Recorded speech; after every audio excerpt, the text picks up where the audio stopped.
কেউ কথা রাখেনি। ৩৩ বছর কাটলো, কেউ কথা রাখেনি।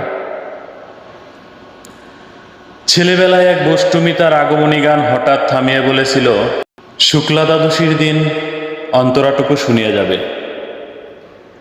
তারপর কত চন্দ্রফুক অমাবস্যা চলে গেল, কিন্তু সেই বষ্টমী আর এলো না। ২৫ বছর প্রতীক্ষায় আছি। মামাবাড়ির মাঝি নাদের আলী বলেছিল, বড় হও দাদা ঠাকুর, তোমাকে আমি ৩ প্রহরের বিল দেখাতে নিয়ে যাব, যেখানে পদ্ম ফুলের মাথায় সাপ আর ভ্রমর খেলা করে।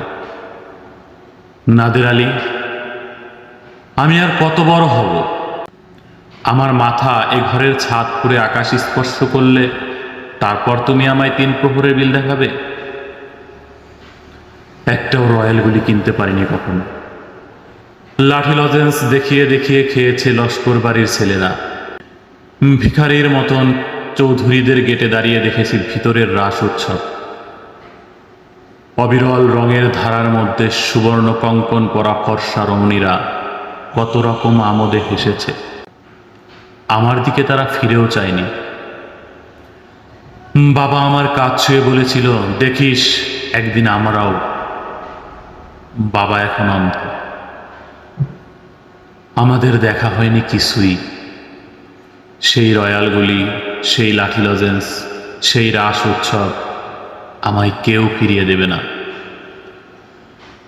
বুকের মধ্যে সুগন্ধি রুমাল রেখে বরুণা বলেছিল, যেদিন আমায় সত্যিকারের ভালোবাসবে সেদিন আমার বুকেও এরকম আতরের গন্ধ হবে।